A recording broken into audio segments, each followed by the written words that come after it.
là. Ouais. Ça ne marcherait pas avec de l'eau.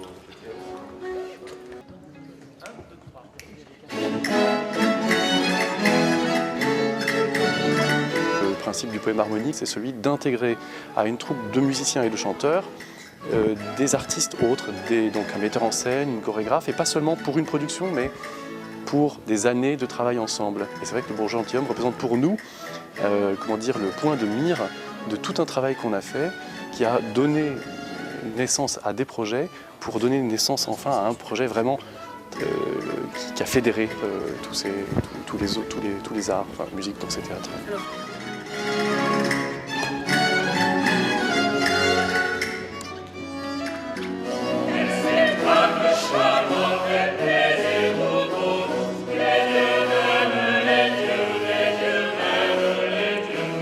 On est sur un répertoire qui exige effectivement à la fois une recherche énorme, des recherches de musique de partition, mais aussi, comme vous l'avez vu, d'iconographie, de traités.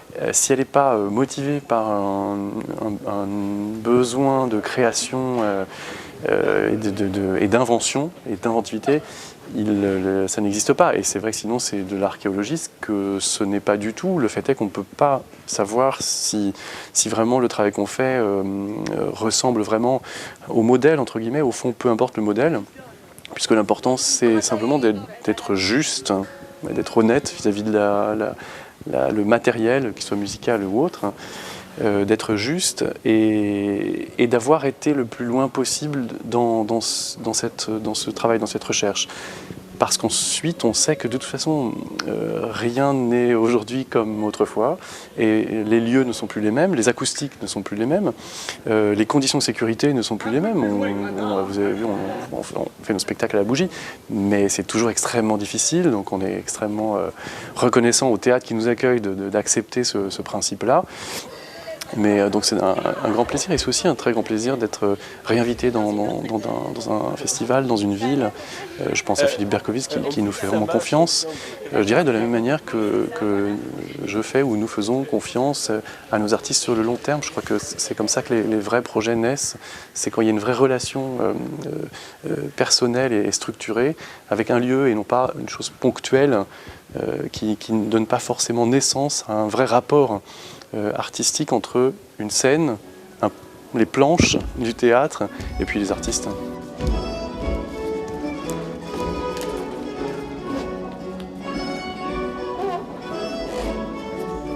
La frontalité, comme l'éclairage à la bougie, comme la prononciation, la gestuelle, ça fait partie d'un tout qui est d'essayer de se dire de quoi est-ce que la pièce de Molière ou toute autre pièce du XVIIe est le signe, de quel spectacle ces mots sur la page étaient le signe. En Orient, il est évident que le répertoire qui se transmet, le répertoire littéraire qui se transmet de génération en génération, n'est qu'une partie du spectacle. Un eau n'est pas qu'un eau, c'est aussi des techniques de jeu, des façons de se déplacer, un certain espace, des masques, voilà, tout ça se transmet. Et on peut se poser la même question, se donner le même enjeu pour le théâtre occidental et se demander, aux côtés de l'histoire littéraire du théâtre et le corpus de textes qui se passe de génération en génération, quelle est l'histoire du corps de l'acteur, quelle est l'histoire des techniques de jeu, de représentation, avec l'idée que ces techniques de jeu ont un intérêt historique, mais aussi un intérêt artistique au présent et peuvent toucher d'une façon directe quand elles sont réinvesties, quand ces techniques sont réinvesties par des acteurs, par une troupe au présent.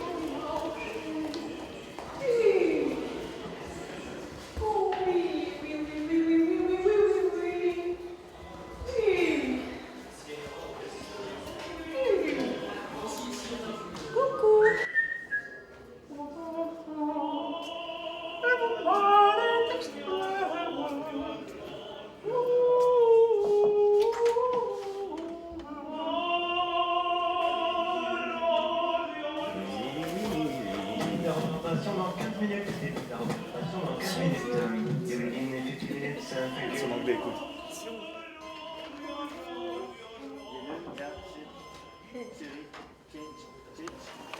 la bougie crée de la lumière et elle crée aussi de l'ombre.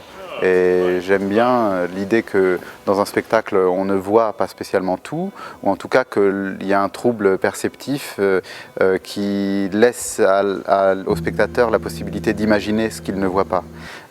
C'est le principe du clair-obscur dans les tableaux, ou les zones d'ombre dans les tableaux qui ont l'air sombres et qui pourtant sont évocatrices. Hein.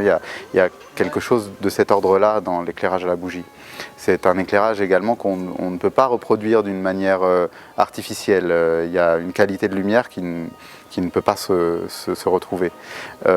C'est également intéressant parce que c'est une source fixe et ça place l'acteur comme responsable de la façon dont il va utiliser la lumière, puisque à la différence de la lumière électrique, par exemple de la poursuite qui va suivre l'acteur, ici l'acteur va s'approcher ou s'éloigner de la source lumineuse principale qui est la rampe pour accentuer les différents moments de son discours.